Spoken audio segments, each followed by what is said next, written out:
In a forgotten time, like pre-1988. musicians roam the earth freely, playing real guitars, drums, keyboards, and saxophones in their native habitat. Then, without warning, these hard-working troubadours and minstrels were brought to near extinction by what is now known as the digital age. Suddenly, drum machines, auto-tune, Pro Tools, and pre-recorded tracks dominated the musical landscape, ravaging both the live performance and recording scene. A select few musical dinosaurs withstood this onslaught and have persevered, hoping to pass along the wisdom of the ages. When Musicians Roam the Earth is here to offer practical, relevant, hard-hitting advice for musicians who are serious about their careers. Welcome to When Musicians Roam the Earth. Hey everybody, welcome to another episode of When Musicians Roam the Earth. Earth. I was doing that without technology. It's almost imperceptible, the difference. Anyway, I'm Bill. This is Dave. We're here with another episode. Today, I think we're going to focus on song structure. We are attempting to show you the difference between song structure from years ago and how it has progressed or devolved, whichever way you want to look at it, into today's songwriting structure. Dave, you want to kick us off here? Yeah, I think it's really interesting because if you kind of do a deep dive into how songs were written, how they're written today, how they were written in the 70s, 50s, 60s, even before then, you'll notice certain patterns.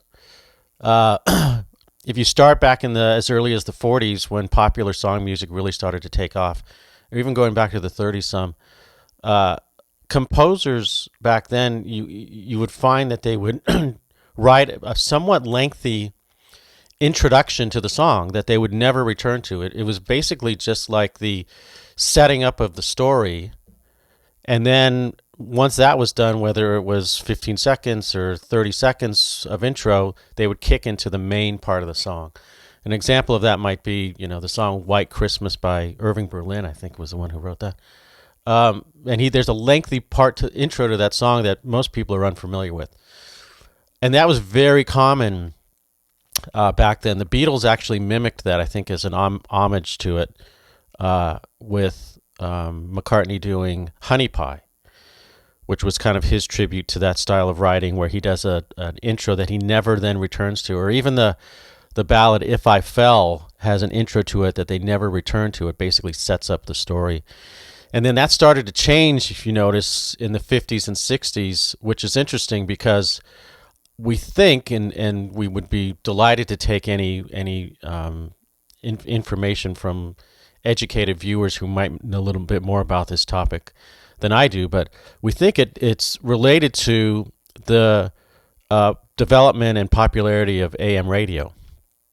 Because in the 50s and 60s, you'll notice that songs, popular songs, the runtime of those songs, it was really important to get them under 3 minutes. And there's probably a link to the AM side of radio where it was very advertising dependent, so they needed to get as many short songs in as possible before they had to run to the commercial break. So songwriting changed, and that whole lengthy intro that was common from composers like Jerome Kern and Irving Berlin and Cole Porter, that went away. Now, I think some of that was just a function of that type of songwriting, but as music evolved and you got through the 50s, you'd get into the doo-wop part of the 50s and the early 60s, and a lot of those songs really sounded the same. In musical terms, if I were to say Johnny Be Good, and you'd call that a 1-4-5, meaning it's the 1 chord, the 4 chord, and the 5 chord. It's E, A, and B, that kind of a structure. There was the rock and roll stuff, which was the Chuck Berry 1-4-5, and then there was the doo-wop stuff that was what they call a 1-6-2-5.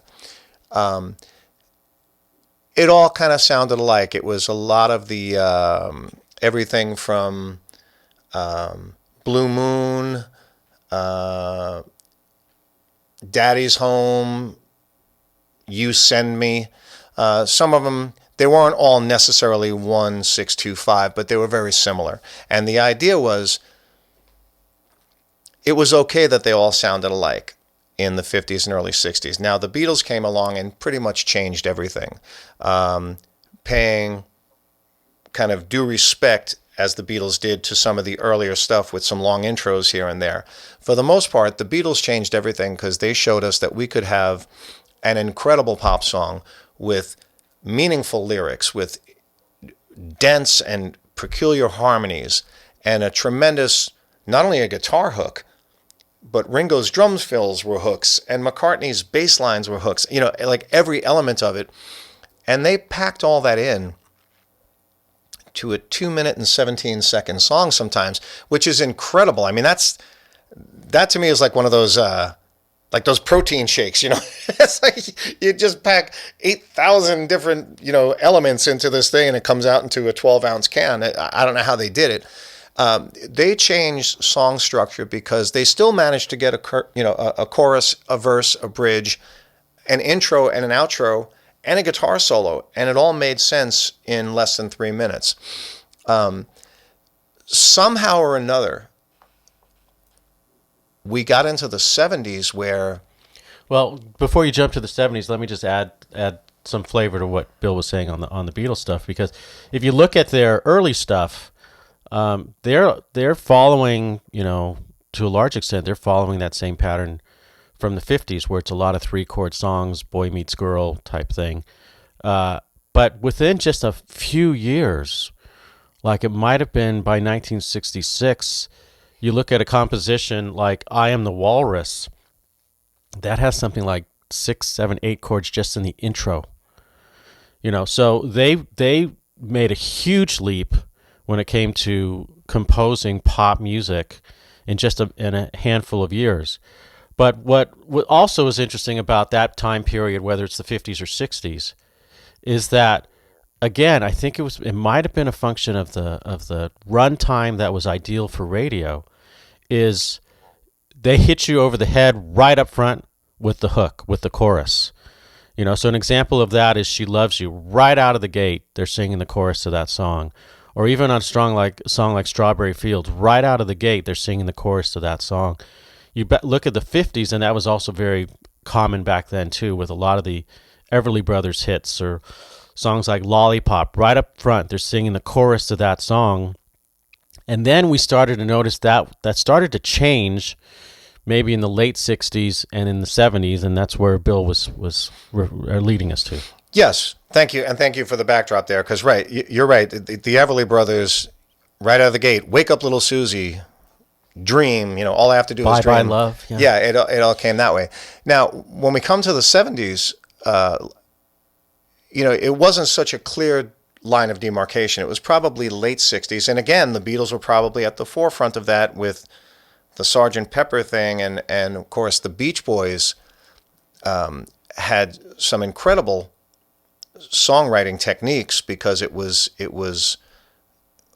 all very lush and it was beautiful. There was nothing dark about it. It was good vibrations and stuff. But when it got into the 70s, when we're talking about songwriting structure, basically the catchphrases that you use in songwriting structure, it's just basic.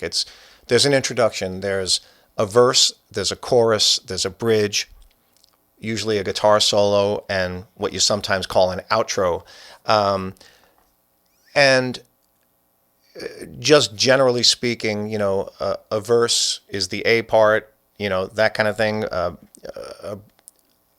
chorus is a B part. Sometimes a bridge is a C part. There's a couple of different ways to say it. So if you were writing this out, you would just say A, B, C, meaning the bridge, solo, chorus, and then out, whatever you do on the outro, which would be something that might be a little different, little modified. It would be maybe the intro with a little extra.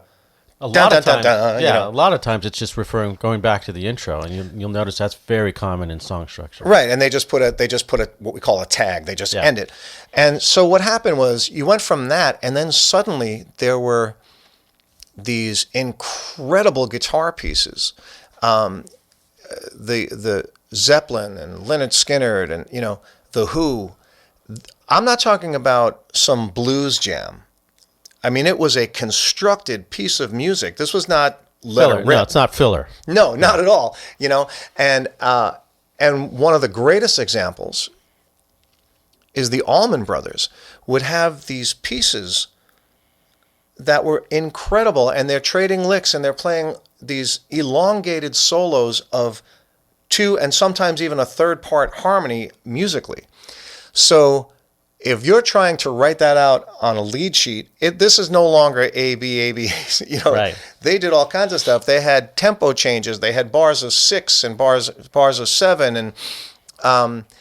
And what it did, on one hand, was make things confusing.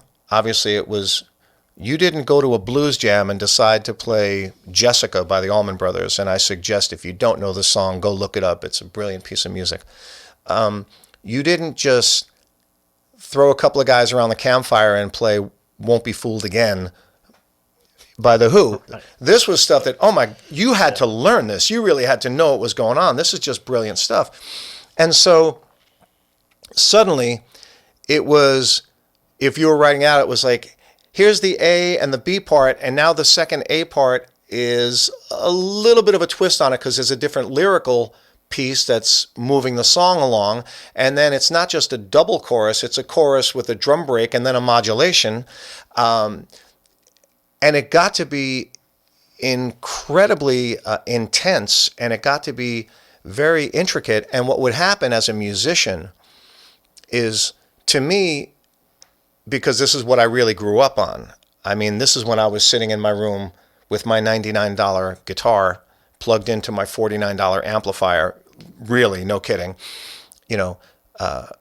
trying to play as loud as I could before my dad came home from work kind of stuff, playing with a phonograph, moving the needle back to learn the guitar solo. And then if you had a cassette deck, rewinding. Song structure wasn't as structured, so to speak, but the playing expanded. Yeah, and yeah, as you were saying that, I was saying, it became less formulaic. I think it was very formulaic initially, especially in the 50s and early 60s, where you could crank out a hit, what would become a hit, with really just kind of a lyric idea and 3 chords, and you'd get that done in under 3 minutes. That all started to change in the late 60s and 70s, and why is that? Again, if there's any experts out there that want to chime in, we'd love to hear from you. But one reason would be LSD, and when you can say that, you say that with half a joke, but the idea was it was mind expanding, from what I understand. And I will be clear, I'm not making any tongue-in-cheek jokes here. I am 61, rapidly approaching 62. I've been in the music business for 42 years. I've never had a drink, a drug, a beer, a cigarette. I've never smoked pot. I've never done anything. But I've worked with guys who did a lot. And, the idea of that kind of freedom of your mind, there's something to be said about it. I think if you were to look at a potted plant, and I'm just thinking of this, I'm kind of winging this as we're talking about it. Okay, not sure where you're going. But no, well, here's the deal. That would be the song structure, right? Everything's growing. Everything's right in here. And it gets to the 70s, and the roots are just breaking out. You can no longer contain it in this. It's growing, it's expanding, and it's going all over the place. There's certainly some truth to that. But on the business side of things, I think what was a couple things were happening. One was the evolution of technology. I mean, new instruments were being introduced, and the Moog synth and so forth, and what they could do. And so musicians were experimenting with that and coming up with new sounds, and that was lending to the creative process as well. But also, it was really the development of FM. FM radio kind of removed, to a certain extent, the constraints on the 3-minute song, where FM DJs now had more freedom, flexibility to go play some of the deeper cuts and longer cuts. They didn't have to rush to a commercial break like the AM side of radio had to do. And that gave musicians the freedom and the incentive to cut longer tracks. Sure. And if you remember, anyone who's old enough to remember those days, you would hear a pop song by Sammy Davis Jr., the Candyman, right? A great song. you would hear that on AM radio 15 times in a day. If you left the same radio station on all day, you would hear that song every hour. FM was incredibly different. Matter of fact, for a while there, FM, one of their hallmarks was, hey, here's the new record. I remember, both of us being such Kenny Loggins fans, I remember, I think it was 1978 when the new Kenny Loggins record came out. They played the whole side one nonstop on FM radio. What was it? This Is It? Yeah, I think they Keep the Fire, Okay. And so they played the whole thing, and I remember sitting in this parking lot going, this is great. Then they got, kind of got hip to the fact that, hey, wait a minute, if I'm sitting home with my tape recorder, I can record all of this on cassette, and I don't need to buy the record. But they would do these kind of things, which, changed a lot. Now, again, the topic here is song structure. We're really not deviating from the original topic. What we're talking about is why. How did song structure change? Well, it changed. You had to make it 3 minutes for AM radio in 1968. Then the Beatles came along and changed that with the Sgt. Pepper thing. And on the Sgt. Pepper thing, there was a shift there, because up until that point, the focus by the industry was really on, we got to sell the single. So back then they would pre-release the single well before the album, because they wanted to get sales going and they wanted to get traction going on the single.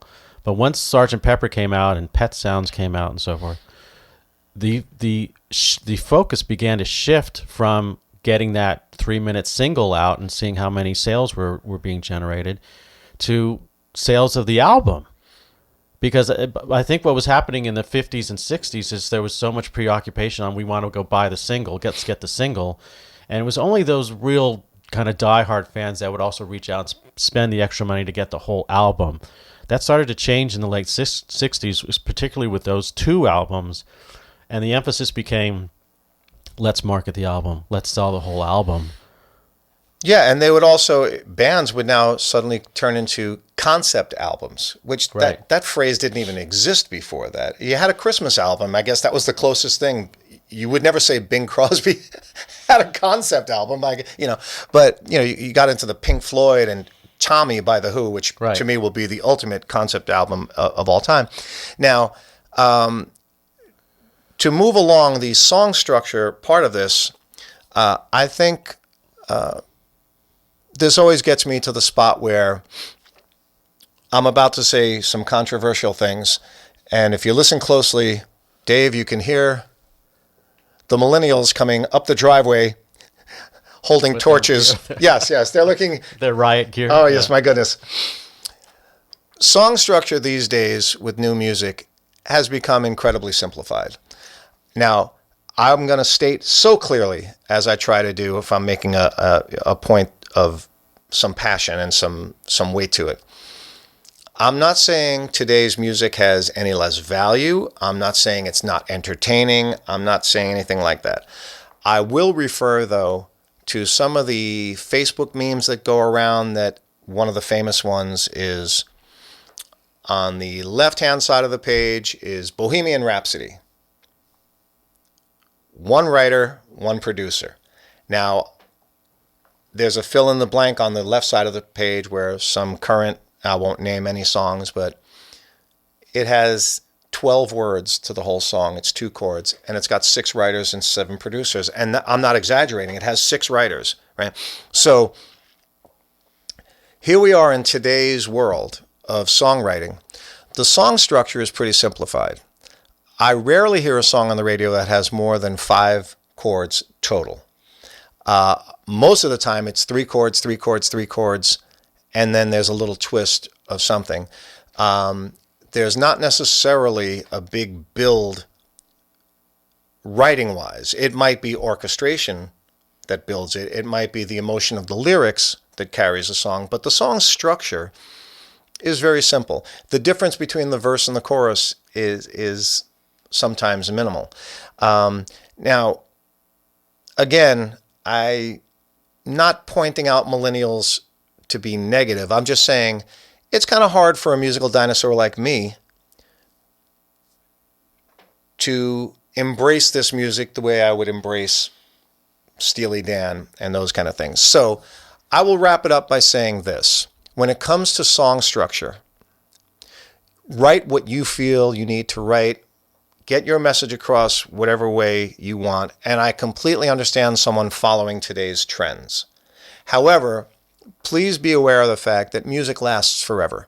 We're talking about music from the 30s and 40s and 50s. We're talking about the Beatles paying homage to bands from the 30s. And now we're talking about bands today looking back at the Beatles. Music lasts forever. Don't feel so compelled to write a song in today's structure. Write the song that you need to write, and that will kind of answer a lot of your questions. So don't follow song structure from yesterday or tomorrow or today. Just write your song and hope that it works. We're running out of battery on the camera, so we're going to wrap this up. That's Dave. I'm Bill. Thanks for listening. Be sure to like us on Facebook, follow us on Instagram and Twitter, and you can reach us at whenmusiciansroamtheearth@gmail.com. And you can check out all of our podcasts on billsinkay.com and grooveprogram.com. Thanks for listening to When Musicians Roam the Earth.